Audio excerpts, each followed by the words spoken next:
Hey everyone, welcome to the PC. Now ever since I learned the difference between poisonous and venomous a while ago, I've noticed that most people use them interchangeably or mix them up, which is actually incorrect.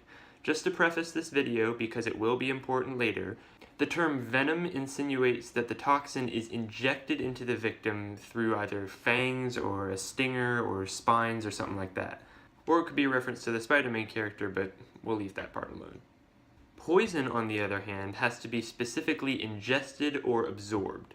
So venomous animals have to inject their venom for it to do damage, whereas a poisonous animal isn't really that harmful unless it's touched or eaten. But anyway, enough with the science lesson. In case you didn't know the difference, now you do, and let's get on with the video. You can probably tell by the title what we're looking at today. What substance is the poison in the Pokemon world?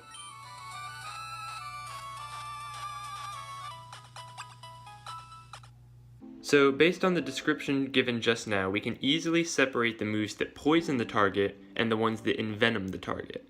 Moves like Poison Sting, Poison Fang, Poison Tail, Cross Poison, and Poison Jab are not actually employing poison, so we'll leave them alone. Moves that actually poison the target would involve toxins that do damage when they're absorbed or ingested, but few Pokemon are eaten, so we'll focus on the absorption. Therefore, the moves that we'll be examining to figure out the actual identity of the poison could be moves like Toxic, Sludge, Poison Gas, Smog, Sludge Bomb, and the like.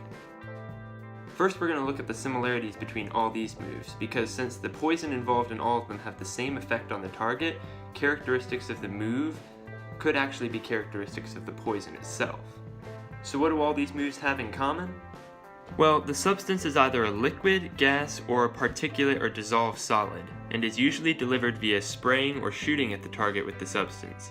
We also know that the toxin is purple in color, and in certain cases can worsen over time. So that's not a lot, but after some digging, I discovered a toxin that is most commonly used in pesticides, and is applied as a purple spray of solid or dissolved granules, and is extremely toxic to humans and animals alike. Carbofurin. Let's look at what makes this the most likely candidate. Poison in the game is super effective on bug and grass types. Well, as an insecticide, I'd say that matches up for the bug type, and although it doesn't do any harm to plants, grass type Pokemon are still technically more animal than plant, and as such are likely still vulnerable to the damaging effects of carbofurin. Also in the games, poison is weak to poison, obviously, ground, which makes sense as carbofurin is actually commonly mixed with sand for distribution, so it must not be damaging to it, rock, for the same reasons listed just now, and ghost, because it can't do a lot of damage if it can't be easily absorbed. And finally, one of the more notable traits of poison types is it can't affect steel types, which makes perfect sense because carbofurin has no corrosive properties at all. And just to add to that, poison type is not specifically effective against flying type, but since most birds eat insects, anyone who knows about biomagnification knows that birds can sometimes bear the brunt of a poison bug, and look what carbofurin is particularly potent against. Birds. So I'm pretty set on the fact that the poison is carbofurin based on how it affects each type, but let's take a look at how Pokemon use it offensively. For instance, if carbofurin is so toxic, how can some Pokemon create and store it in their bodies and not suffer any harm? Well, I'm glad you asked. Carbofurin specifically is 2,2-dimethyl-2,3-dihydro-1-benzofuran-7-ylmethylcarbamate, which to most people is about as recognizable as the word Mjolnir. But the important part of that name is the carb part, because as many of you may have guessed, carbofurin is built around a set of carbon atoms with hydrogen, a little oxygen, and a little nitrogen attached.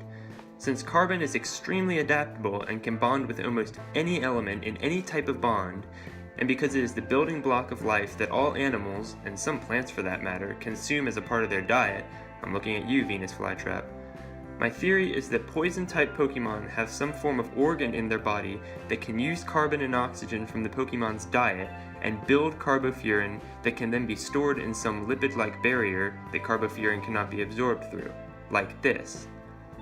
And when the Pokemon then needs to use the poison offensively, they simply spray out the carbofurin on the opponent where it's either absorbed, inhaled, ingested, or some combination of the above. Then it starts doing damage, literally. And higher concentrations of this poison actually act quicker and lead to faster damage. Sound familiar? So there's the theory. I think that carbofurin is the substance used to poison Pokemon in the Pokemon world when they're poisoned by an opponent. What is the venom? Well, that'll have to wait for a different video. But anyway, tell me what you guys think about this theory in the comments down below. Thank you guys for watching. We've restored your entertainment to full health, and we hope to see you again.